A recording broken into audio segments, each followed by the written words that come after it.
الحمد لله رب العالمين والصلاة والسلام على سيد المرسلين والعاقبة للمتقين وعلى آله وأصحابه أجمعين أما بعد فأعوذ بالله من الشيطان الرجيم بسم الله الرحمن الرحيم ألا إن أولياء الله لا خوف عليهم ولا هم يحزنون صدق الله مولانا العظيم وصدق رسوله النبي الأمين الكريم ونحن على ذلك لمن الشاهدين والشاكرين والحمد لله رب العالمين. میرے ساتھ ملتے پڑھیے الصلاۃ والسلام علیک یا رسول اللہ الصلاۃ والسلام علیک یا رسول اللہ وعلی آلک واصحابک یا حبیب اللہ وعلی آلک واصحابک یا حبیب اللہ الصلاۃ والسلام علیک یا نبی اللہ الصلاۃ والسلام علیک یا نبی اللہ وعلی آلک واصحابک یا نور اللہ. وعلی آلک واصحابک یا نور اللہ. حضور صلی اللہ تعالی علیہ وسلم نے ارشاد فرمایا من صلی علیہ مرۃ واحدہ صلی اللہ علیہ عشر مرات.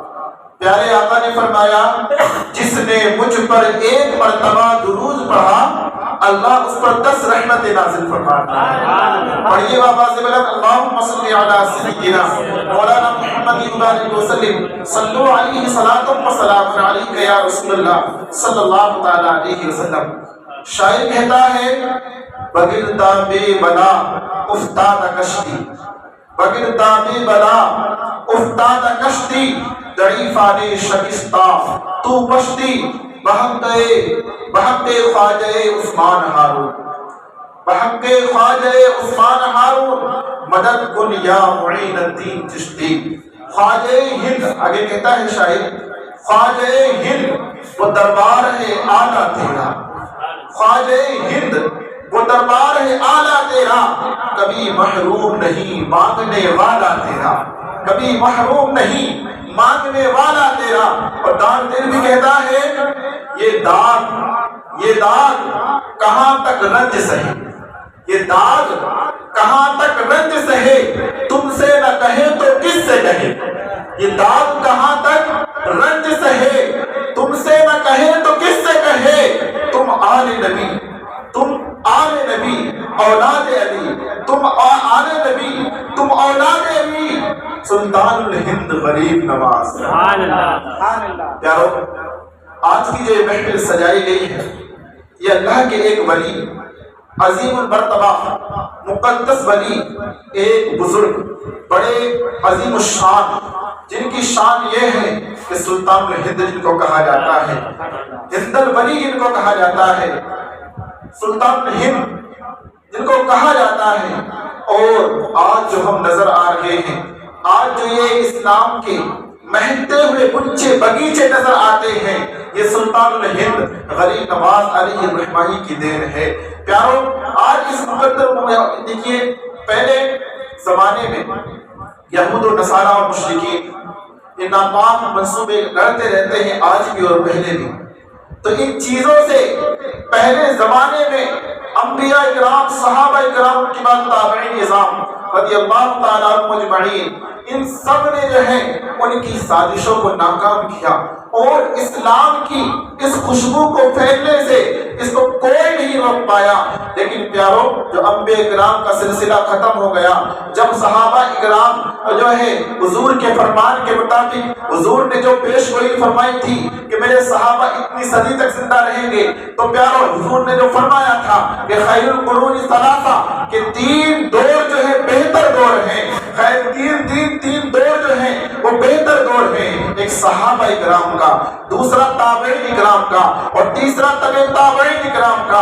پیارو اس وقت تک بڑا اچھا ماحول تھا اس وقت بڑی اسلامی حکومتیں تھی اس وقت جو ہے اسلام کی دعوت دینا اسلام کو پھیلانا بہت آسان تھا. اسلام کی تبلیغ لوگ کلم کلنا کرتے تھے کوئی روک ٹوک کرنے والا نہ تھا. لیکن پیارو جب 500 ہجری کے بعد ہندوستان میں اسلام کا کام اللہ نے لینا چاہا اللہ رب العزت نے 500 ہجری کے بعد جو اسلام کا کام ہندوستان کے اندر لینا چاہا اپنے نبی کے متوالے پیدا کرنے چاہے، اپنے نبی کے کلمہ کو بڑھانے چاہے، اپنے نبی کا اسلام، اپنے نبی کے اسلام کو جو ہے لبیک کہنے والے پیدا کرنے چاہے، تو اللہ رب العزت نے خواجہ غریب نواز کی شکل میں رہنما عطا فرمایا۔ سبحان اللہ۔ یہ خواجہ علی رحمہ وہی ہے، آپ کو علم دین حاصل کرنے کا بڑا شوق تھا، آپ نے پہلے اپنے یہاں رہ کر کے علم دین حاصل کیا، علم دین کی پیاس نہ بجھی تو آپ وہاں سے چل کر کے بخارا تشریف لے آئے، آپ نے بخارا پہنچ کر کے حسام الدین علیہ الرحمہ سے علم حاصل کیا، آپ نے ظاہری علوم جو اس وقت میں رائج تھے، جو اس وقت میں چلتے تھے، آپ نے بخارا جا کر کے حاصل کیے، اور پھر جب آپ کے اندر پیاس جاگی، جب آپ کے اندر جستجو جاگی، جب آپ کے اندر شوق اٹھا کہ ظاہری علوم کو حاصل کیا جائے، باطنی علوم کو حاصل کیا جائے، اللہ کی معرفت کو حاصل کیا جائے، عرفان الہی کے راز کو جانا جائے، تو آپ نے شیخ عثمان ہارون علیہ الرحمہ سے بیعت کی، اور 20 سال تک اپنے مرشد کی خدمت میں لگے رہے، اپنے مرشد کی خدمت میں لگے رہے۔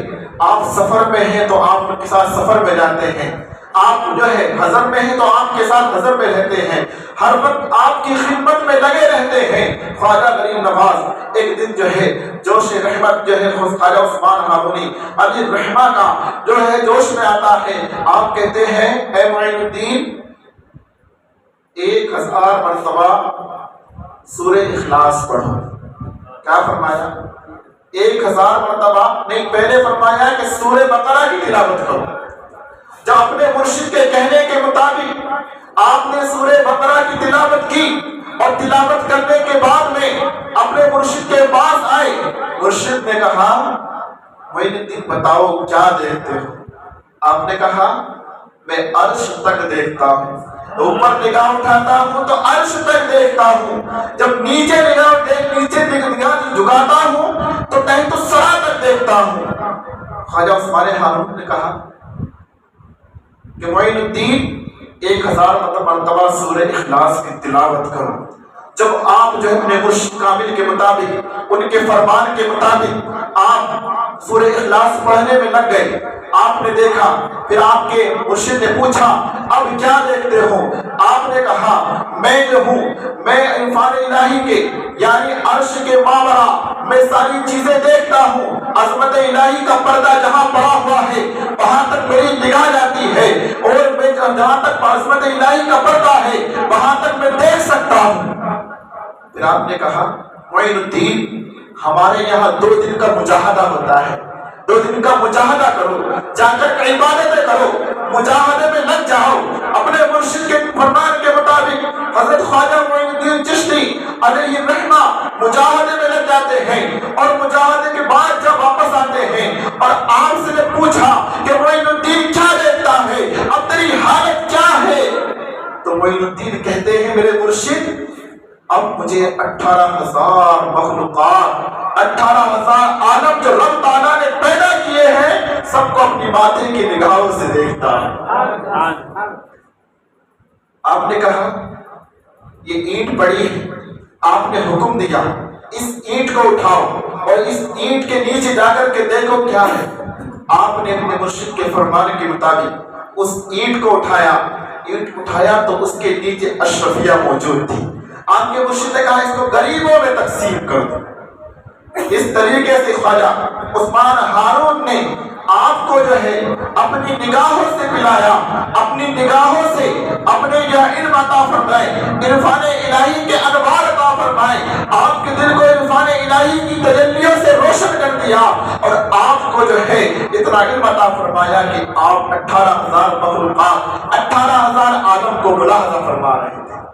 شاعر نے کیا خوب کہا ہے نا، نگاہ ولی میں وہ تاثیر دیکھی، نگاہ ولی میں وہ تاثیر دیکھی، بدلتی ہزاروں کی تقدیر دیکھی، بدلتی ہزاروں کی تقدیر دیکھی۔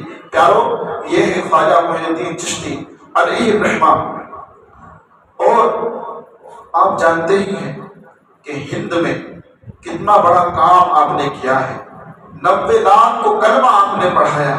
آج عالم ایک کو کلمہ نہیں پڑھا سکتے، کلمہ تو دور کی بات، جو مسلمان ہیں ان سے نماز تک نہیں پڑھا سکتے، بہت سے تو ایسے ہیں کہ انہیں کلمہ یاد بھی نہیں ہوتا ہے۔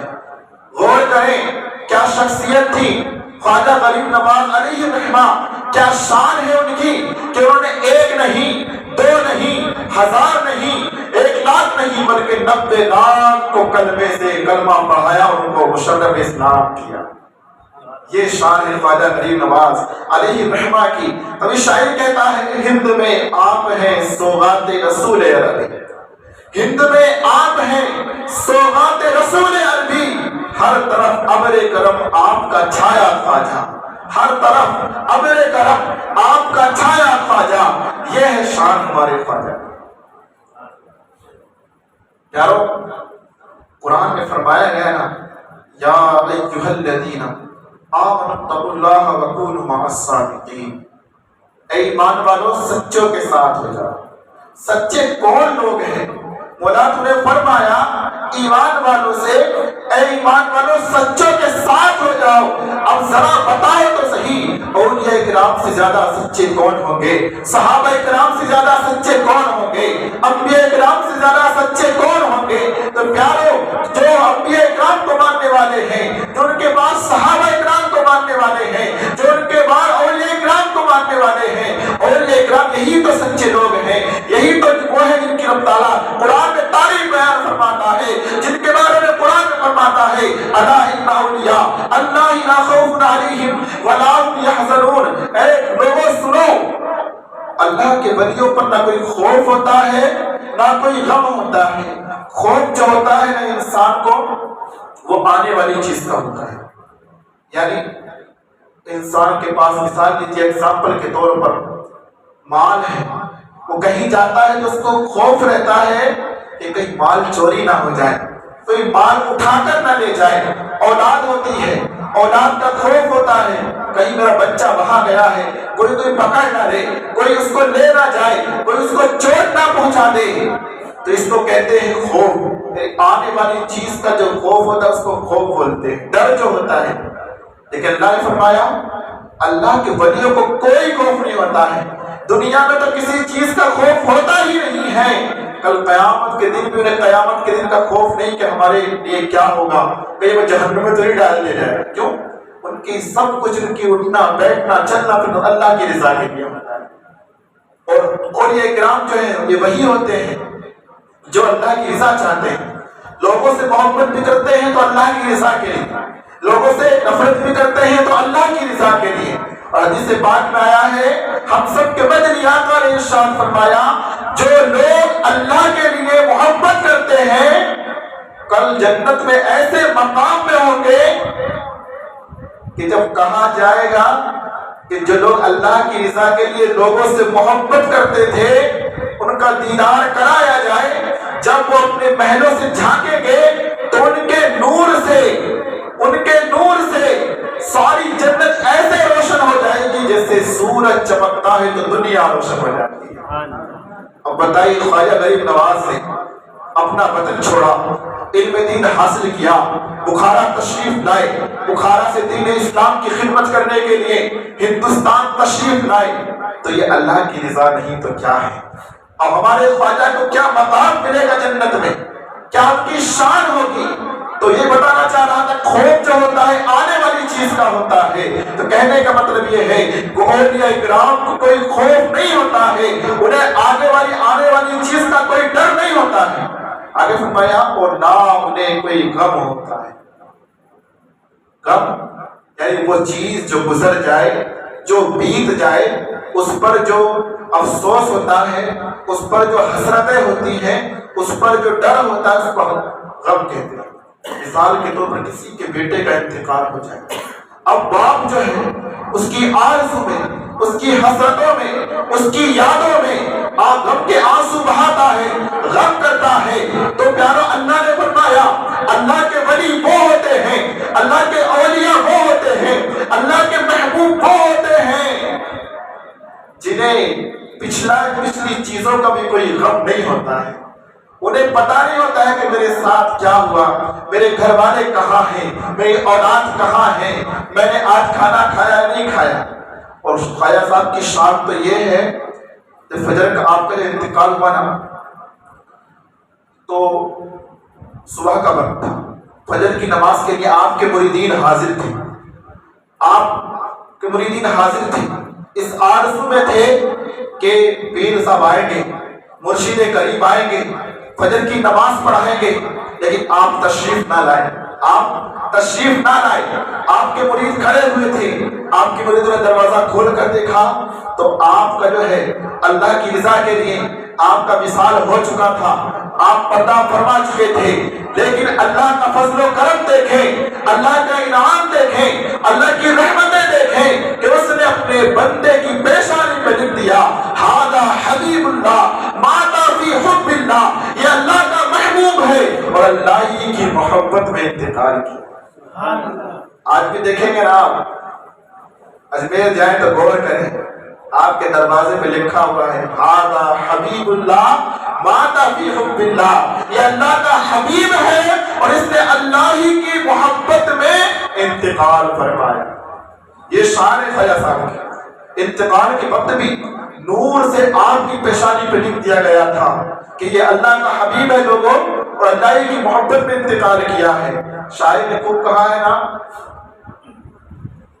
کہ میرے جنازے پہ رونے والوں، میرے جنازے پہ رونے والوں، میں مرا نہیں ہوں، غم نبی میں لباس ہستی بدل لیا ہے۔ یہ ہوتا ہے اللہ والوں کی شان۔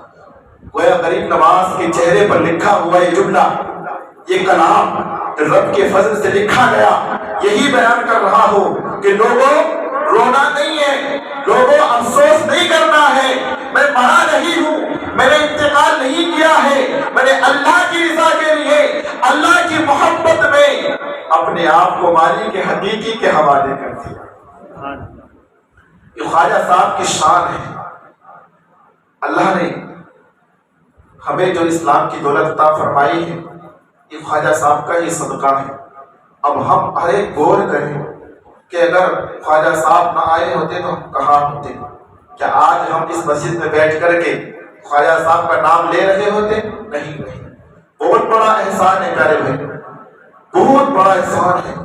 کلمہ، ایمان ایسی دولت ہے جو انسان خرید نہیں سکتا، انمول قیمت ہے۔ صحابہ اکرام نے بڑی قیمت چکائی ہے اس کے لیے، صحابہ اکرام نے بڑے ظلم سہے ہیں۔ جانتے ہو ایک مرتبہ کا واقعہ ہے، اسلام نے وہ زمانہ بھی دیکھا تھا، اسلام نے وہ زمانہ بھی دیکھا تھا کہ پیارے آقا صلی اللہ تعالیٰ علیہ وسلم مسجد نبوی کے گیٹ پر تشریف فرما ہے اور صحابہ اکرام آئے اور عام صحابہ اکرام کے آنکھوں میں آنسو ہیں۔ صحابہ اکرام نے پوچھا اور حضور نے پوچھا پیارے صحابہ کیوں ہو، اداس کیوں ہو، کیا بھوک لگی ہے، آنکھوں میں آنسو کی ہے، کیا کیوں ہے، کیا کوئی حادثہ پیش آیا ہے؟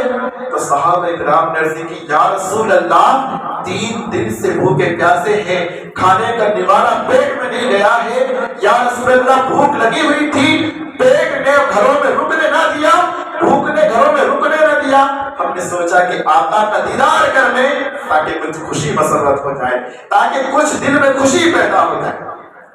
اسلام نے وہ زمانہ بھی دیکھا ہے۔ پیارے آقا نے کہا میرے صحابی جس چیز نے تمہیں گھر سے نکال رکھا ہے اسی چیز نے مجھے بھی گھر سے نکال رکھا ہے۔ یعنی آقا کریم صلی اللہ تعالیٰ علیہ وسلم بھی اس وقت بھوکے تھے۔ اب ہوتا یہ ہے کہ صحابہ اکرام رضی اللہ تعالیٰ عنہ اجمعین کی دعوت، ایک صحابی دعوت کرتے ہیں اور حضور کے ساتھ سارے صحابہ جاتے ہیں، دسترخوان بچھایا جاتا ہے۔ اس سے بتانا یہ چاہ رہا ہوں کہ ہمیں اسلام کتنی آسانی سے ملا اور صحابہ اکرام کو اسلام کتنی مشقت سے ملا، اس کی کیا قیمتیں چکانی پڑی۔ تو صحابہ اکرام جو حضور پر نور نبی اکرم صلی اللہ تعالیٰ علیہ وسلم جب صحابی اکرام کے گھر کھانا کھانے کے لیے بیٹھے تو پیارے آقا نے ایک روٹی لی اور روٹی پر گوشت کی چند بوٹیاں رکھی اور آنکھوں میں آنسو تھے۔ کہا پیارے صحابی یہ لو اور میری بیٹی فاطمہ کو دے گا، اس نے 3 دن سے کھانا نہیں کھایا۔ تو کہنے کا مطلب یہ ہے کہ صحابہ اکرام نے بھوکے پیاسے رہ کر کے اسلام کی دولت کو پایا اور ہم وہ خوش نصیب ہیں کہ ہمیں یہ محنتیں مشقتیں نہیں کرنی پڑی. خواجہ صاحب ہند میں تشریف لائے, ہمارے بابا و اجداد کو کلمہ پڑھایا اور ہمیں ایمان کی دولت نصیب ہو گئی. یہ ایک اور صحابی جانتے ہیں جب وہ اسلام نہیں لائے تھے تو ان کی حالت یہ تھی, ان کی شان یہ تھی کہ کئی سو درہم کے کپڑے پہنتے تھے, عظیم الشان کپڑے پہنتے تھے, خوشبوئیں ایسی لگاتے تھے کہ جس گلی سے گزر جاتے وہ گلی مہک جاتی اور پہچان لیتے کہ ادھر سے فلاں صحابی گزرے. لیکن پیارو, جب وہ صحابی اسلام لے کر آئے نا, ماں نے جو ہے ان کی لباس بھی چھین لیا, وہ خوشبوئیں بھی چھین لی, وہ جو ہے نرم و نازک سے رہنا بھی چھین لیا. اب وہ صحابی جب ان کا انتقال ہوا نا تو آقا رونے لگے. کیوں؟ جب ان کو کفن دینے کے لیے لایا گیا نا, صحابہ کرام نے عرض کی یا رسول اللہ, بخاری شریف کی حدیث کا مفہوم ہے, صحابہ کرام نے عرض کی یا رسول اللہ چادر چھوٹی ہے, ہم ان صحابی کے, حضرت قیس فاعل نام ہے ان کا, ہم ان صحابی کے پیر ڈھکتے ہیں تو سر کھل جاتا ہے, اور اگر سر ڈھکتے ہیں تو پیر کھل جاتے ہیں. غور کرو, وہ صحابی, وہ عاشق رسول جب اسلام نہیں لائے تھے تو عظیم الشان کپڑے پہنا کرتے تھے, خوشبوئیں لگایا کرتے تھے. جب اسلام کی دولت آپ نے پائی اور آپ کے کفن کے لیے کپڑا لیا گیا تو کپڑا بھی پورا میسر نہ ہوا, بلکہ اگر سر ڈھکتے ہیں تو سر ڈھک کے پاؤں کھل جاتے ہیں, اگر پاؤں کو ڈھکتے ہیں تو سر کھل جاتا ہے. تو یہ زمانہ بھی اسلام نے دیکھا. صحابہ کرام نے عرض کی یا رسول اللہ کیا کیا جائے؟ حضور نے فرمایا سر ڈھک دو اور پیروں کو گھاس سے ڈھک دو, پیروں کو گھاس سے ڈھک دو. کہنے کا مقصد یہ ہے کہ آپ غور کریں صحابہ کرام نے کتنی مشقتیں, کتنی قربانیاں اٹھا کر کے اسلام اور ایمان کی دولت کو پایا, اسلام حاصل کیا, اسلام پر استقامت پر رہے, اور ہمیں کتنی آسانی سے ایمان کی دولت نصیب ہو گئی. صرف یہ کہ ہم اسلامی گھرانے میں پیدا ہو گئے, ہمیں کچھ بھی نہیں کرنا پڑا. تو پیارو, اس دولت کو, اس سرمایہ کی اہمیت کو سمجھو, اس کی عظمت کو جانو اور اس محسن کا احسان مانو کہ جس کے آنے سے ہمیں اسلام کی, ایمان کی دولت نصیب ہوئی. بے کی بہت بڑی نعمت ہے, بہت بڑا احسان ہے. اللہ ہم سب کو خواجہ غریب نواز کا سچا اور پکا غلام بنائے, ہم سب کو اپنے محسن کا احسان ماننے کا جذبہ نصیب فرمائے. مولا ہم سب کو سچے اور پکے دل سے ان کی یاد منانے کی توفیق عطا فرمائے. مولا ان کی مزار پر انوار و تجلیات کی بارش سے نصیب فرمائے. مولا ان کے صدقے میں ہم سب کی مغفرت فرمائے.